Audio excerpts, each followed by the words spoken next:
When I married my husband, he told me his teenage son just needed structure and love. I welcomed him in, helped pay off his school fees, and even bought him a used car. Then I found out he'd taken out a $5,000 loan using my SSN info he got while helping me scan tax docs. When I confronted my husband, he said, "He's just a kid. He made a mistake." But that mistake tanked my credit score. I filed a police report. Now my stepson's telling everyone I ruined his life. When I married Mark, I thought I finally got it right the second time. I was 40, divorced, tired, and ready for peace. Mark was calm. He had kind eyes, held my hand in public, and made me feel like the past didn't matter. He had a son, Tyler, who was 16 and living with his ex-wife in Topeka. He told me early on, he just needs structure and love. His mom's been too soft on him. I know it's not fair to ask, but I think you'd be good for him. I didn't think it was unfair. I have no kids of my own, but I've always liked teenagers. I used to be a high school secretary. I know they can be tough, but I also know most of them just want to be seen. So when Tyler moved in with us 2 months after Mark and I got married, I thought it would be a good fresh start. First few weeks were okay.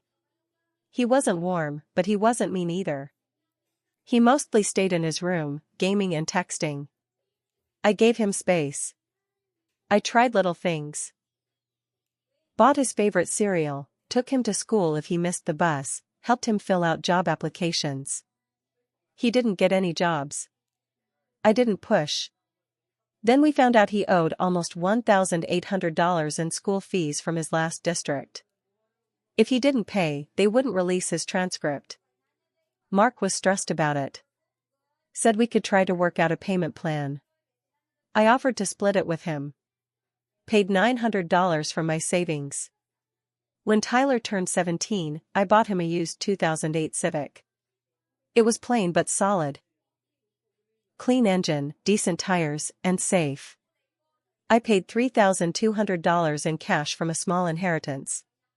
Mark said it would motivate him to get a job. It didn't. The car sat parked most days. I'd come home and find fast food wrappers in the passenger seat. Mark said, "At least he's not out getting into trouble." I stayed quiet. Around tax time, I had a stack of paperwork I needed to scan and upload. I was self-employed part-time and had 1,099s, medical bills, all of it. Tyler walked past me at the dining table one night and offered to help. Said he'd learned to scan and organize documents in his computer class. It felt like progress. He was finally trying to be helpful. He even joked a little with me that night. I let my guard down. Big mistake. 3 months later, I got denied for a Home Depot card. That didn't make sense. My credit was in the high 700s. I used cards responsibly and had no debt. I went online and checked my credit report through Experian. There it was. A $5,000 personal loan. Taken out in my name. 2 months prior. From some shady-looking online lender. Already 60 days overdue. Account in collections. My score had dropped 200 points. I sat there shaking. Clicked through every detail. The email used was a version of mine, but slightly off. The address listed was our house. The phone number was Tyler's. That sick feeling in my stomach, it wasn't fear, it was betrayal. I waited until that night. Sat down with Mark at the kitchen table and showed him the printouts. "I didn't take out this loan," I said. "And it was sent to our address. That's Tyler's phone number." Mark looked over the papers slowly. Then leaned back and said, "Are you sure? Maybe it's a mistake." "No, Mark. He had access. He helped me scan my tax stuff. My social security card was in there." He rubbed his face and sighed like I was telling him we had a plumbing issue. "He's just a kid, babe. He made a mistake." I stared at him. "This mistake dropped my credit score to the 500s, I said. I can't qualify for the kitchen loan. I can't refinance my car. This isn't some harmless prank. Mark said I should talk to Tyler first. Let him explain. So I did. I waited until Mark left for work and knocked on Tyler's door. He opened it with his usual blank face. We need to talk, I said. Did you use my information to take out a loan? He froze. His face changed. Not fear, annoyance. What? No. Why would I do that? I showed him the documents. That's your phone number. You had my tax papers. The address matches. Who else would have done this? He shrugged. I don't know. That's not me. I walked away. I didn't yell. I didn't cry. I just closed my office door and filed a police report. I uploaded every document, every screenshot, every email. I reported the fraud to the FTC. Froze my credit. Contacted the lender. Called the police station. A detective called me a week later and said they had enough to move forward. Tyler was interviewed at school.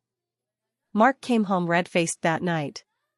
You called the cops on my son? Your son stole my identity. He's 17. You want him to have a record over a dumb loan?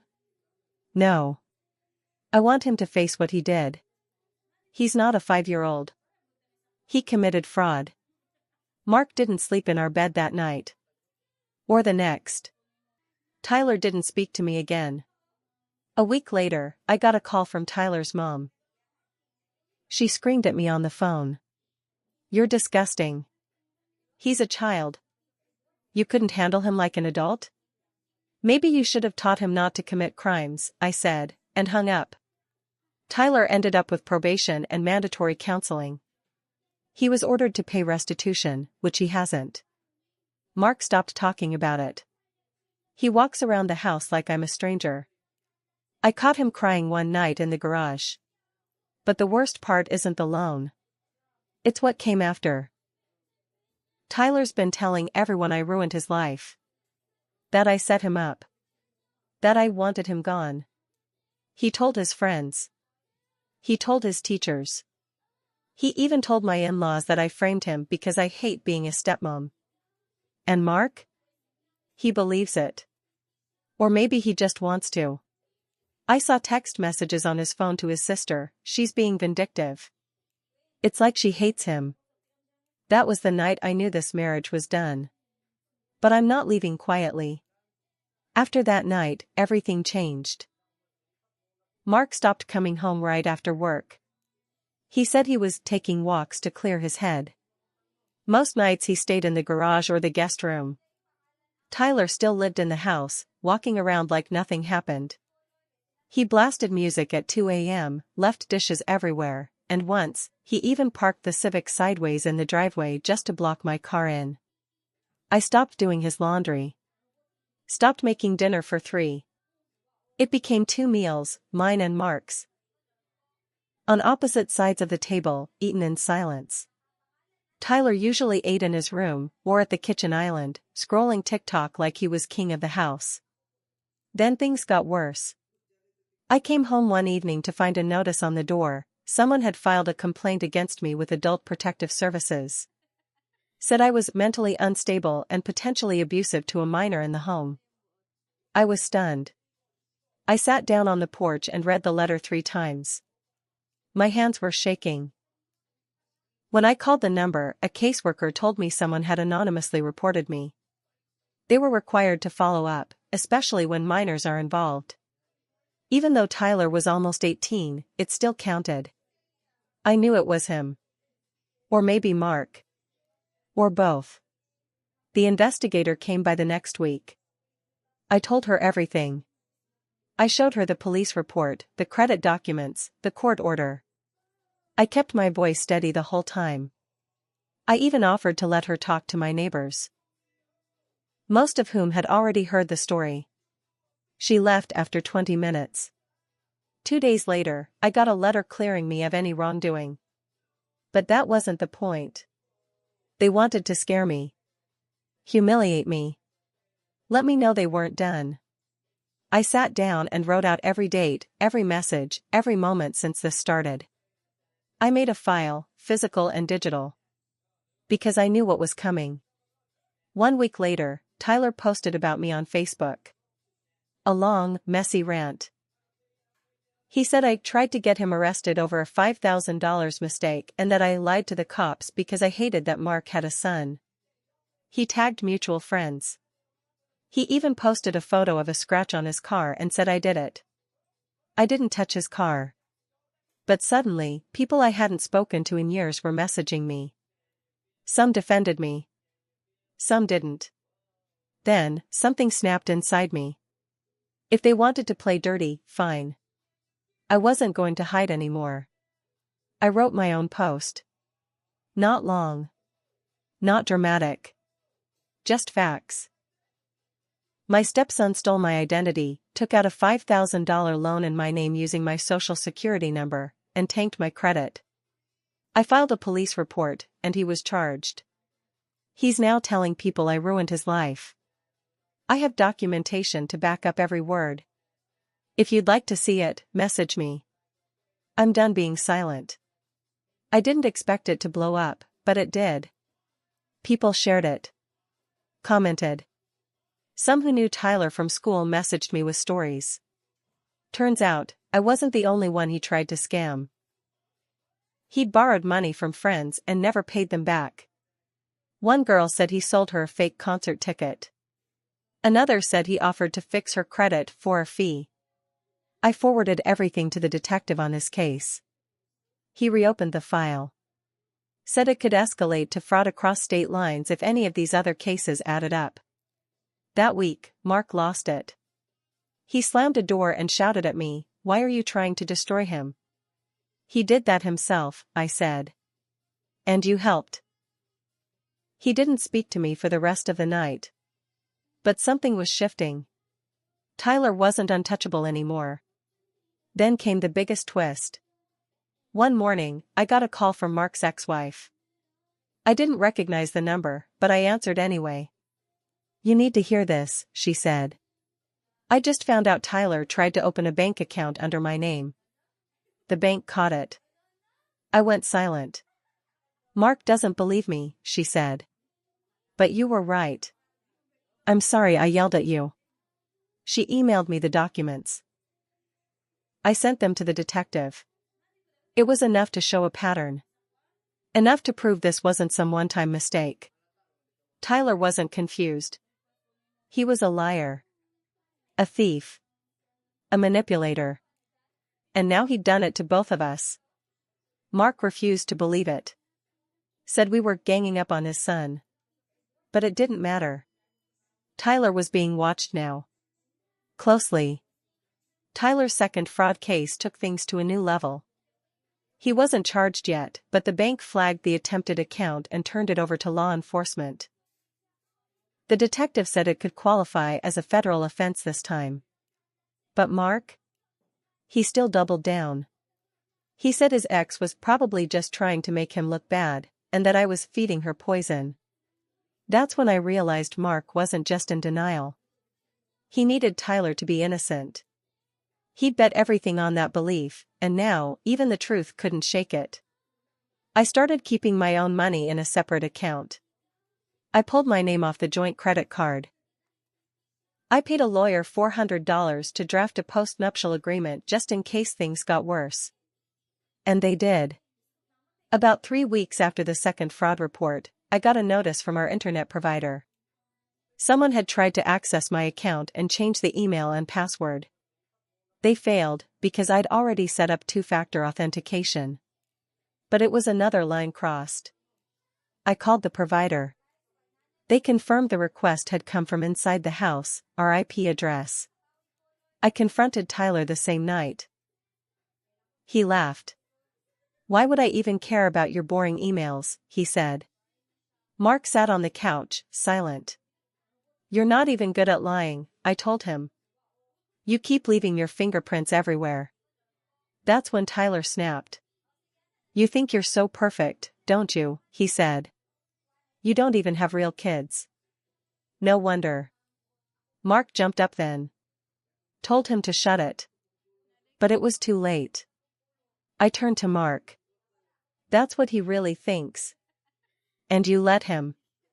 Mark didn't defend him. But he didn't defend me either. A few nights later, I overheard a phone call between Tyler and one of his friends. He was in the garage, door cracked open. I only caught bits, I'll just say she hit me or something. Cops always believe the kid, my blood ran cold. I recorded it. The next morning, I went to my lawyer.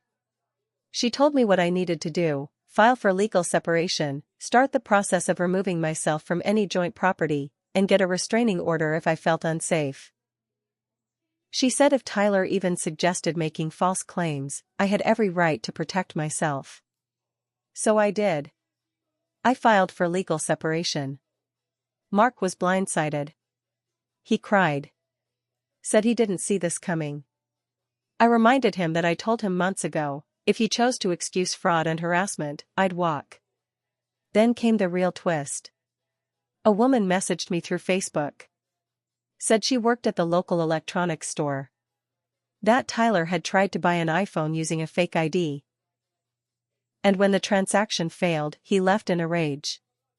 She recognized my name from social media. Said she thought I should know. I thanked her. Passed the info to the detective. That made 3 incidents. 3 separate reports. The police came back to our house. They interviewed Tyler again. This time, they had a warrant to search his room. They found a small notebook in his nightstand. Inside were names, birthdays, social security numbers. Most likely pulled from mail, old documents, anything he could find. Mine was at the top. Mark watched as they took it into evidence. He didn't speak. He didn't cry. He just sat down at the kitchen table and stared at the floor. Later that night, I asked, "Still think he's just a kid who made a mistake?" Mark didn't answer. I packed a bag and left. But I wasn't done.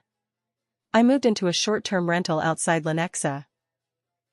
Just a 1-bedroom place with creaky floors and old carpets, but it felt like a palace compared to what I left behind. I didn't cry when I left.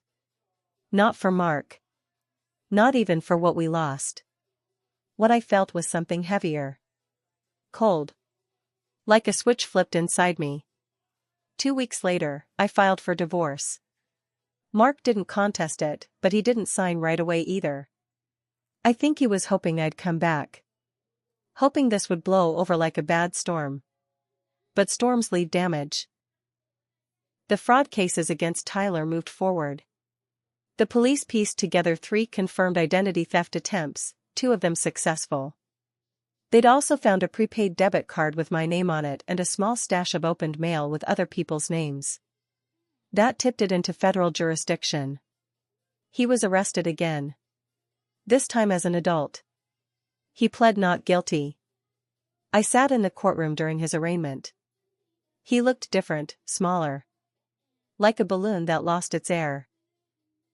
Mark sat 2 rows ahead of me, alone. He didn't turn around. I didn't speak to either of them after that. But I kept pushing. I contacted the victims Tyler had scammed. Helped some of them file their own police reports. One woman, an older lady he'd tricked into giving her bank info pretending to be from tech support, cried when I called her. She didn't know anyone believed her. I helped her file with the FTC. Tyler ended up charged with 3 counts of identity theft, 2 of wire fraud, and 1 count of mail fraud. They offered him a plea deal: 2 years in state prison, 5 years probation, mandatory repayment. He took it. Mark didn't come to the sentencing. Neither did Tyler's mother. I watched him walk away in handcuffs, wearing that same stupid smirk he wore the night I asked him if he'd used my social security number. I didn't feel bad. I didn't feel good either. I just felt finished. The marriage officially ended 6 months later. Mark tried one last time. He emailed me a long message, said he was sorry, said he had no idea it would get that bad, said he should have believed me. But I didn't answer. Because that was the thing about Mark. He didn't want truth. He wanted peace. Even if it meant lying to himself. Even if it meant throwing me under the bus. Even if it meant protecting someone who'd already turned his life into rubble. I don't think Tyler was born bad. But no one ever told him no and meant it, until I did. And for that, I became the villain. Fine. Let me be the villain. Because the truth is, I should have left sooner. I saw the red flags and thought love could fix it. I thought kindness could be a shield. But kindness without boundaries isn't love, it's self-sacrifice. And that's what they counted on. I live alone now. My credit is still recovering. It'll take years. But I sleep through the night. The silence doesn't scare me anymore. I earned it.